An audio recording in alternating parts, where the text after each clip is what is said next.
जो कानून धर्म के आधार पर देश को बांटते, जो ऊंच नीच का कारण बन जाते हैं, ऐसे कानूनों को आधुनिक समाज में कोई स्थान नहीं हो सकता। और इसलिए मैं तो कहूंगा, अब समय की मांग है कि देश में एक सेकुलर सिविल कोड हो। स्वतंत्रता दिवस के मौके पर लाल किले की प्राचीर से प्रधानमंत्री नरेंद्र मोदी ने सेक्युलर सिविल कोड का जिक्र किया।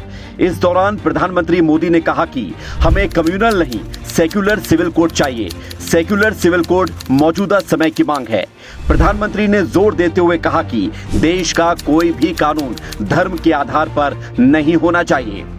कानून धर्म के आधार पर देश को बांटते, जो ऊंच नीच का कारण बन जाते हैं, ऐसे कानूनों को आधुनिक समाज में कोई स्थान नहीं हो सकता। और इसलिए मैं तो कहूंगा, अब समय की मांग है कि देश में एक सेकुलर सिविल कोड हो।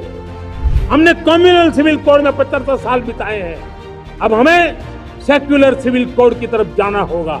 और तब जाकर के देश में धर्म के आधार पर जो भेदभाव हो रहे हैं, सामान्य नागरिक को जो दूरी महसूस होती है, उससे हमें मुक्ति मिलेगी।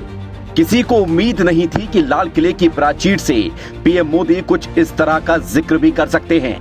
पीएम मोदी ने जैसे ही सेक्युलर सिविल कोड का जिक्र किया तो तुष्टीकरण की राजनीति करने वाले बिलबिला उठे। उन्होंने लोगों को गुमराह करना शुरू कर दिया। इन लोगों की बातों में आने से पहले हर भारतीय, चाहे वो किसी भी धर्म, किसी भी जाति का हो, ये समझना चाहिए कि इस तरह के कानून की क्यों जरूरत है।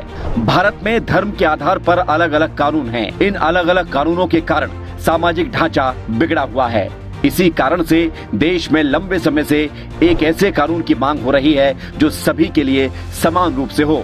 इससे सभी जाति, धर्म, वर्ग और संप्रदाय को एक ही सिस्टम में लाए जाने का प्रस्ताव है, जिससे धर्म के आधार पर भेदभाव खत्म हो जाएगा। इस कानून के बाद मुस्लिमों समेत किसी भी समुदाय में कम उम्र में लड़की की शादी अपराध हो जाएगी।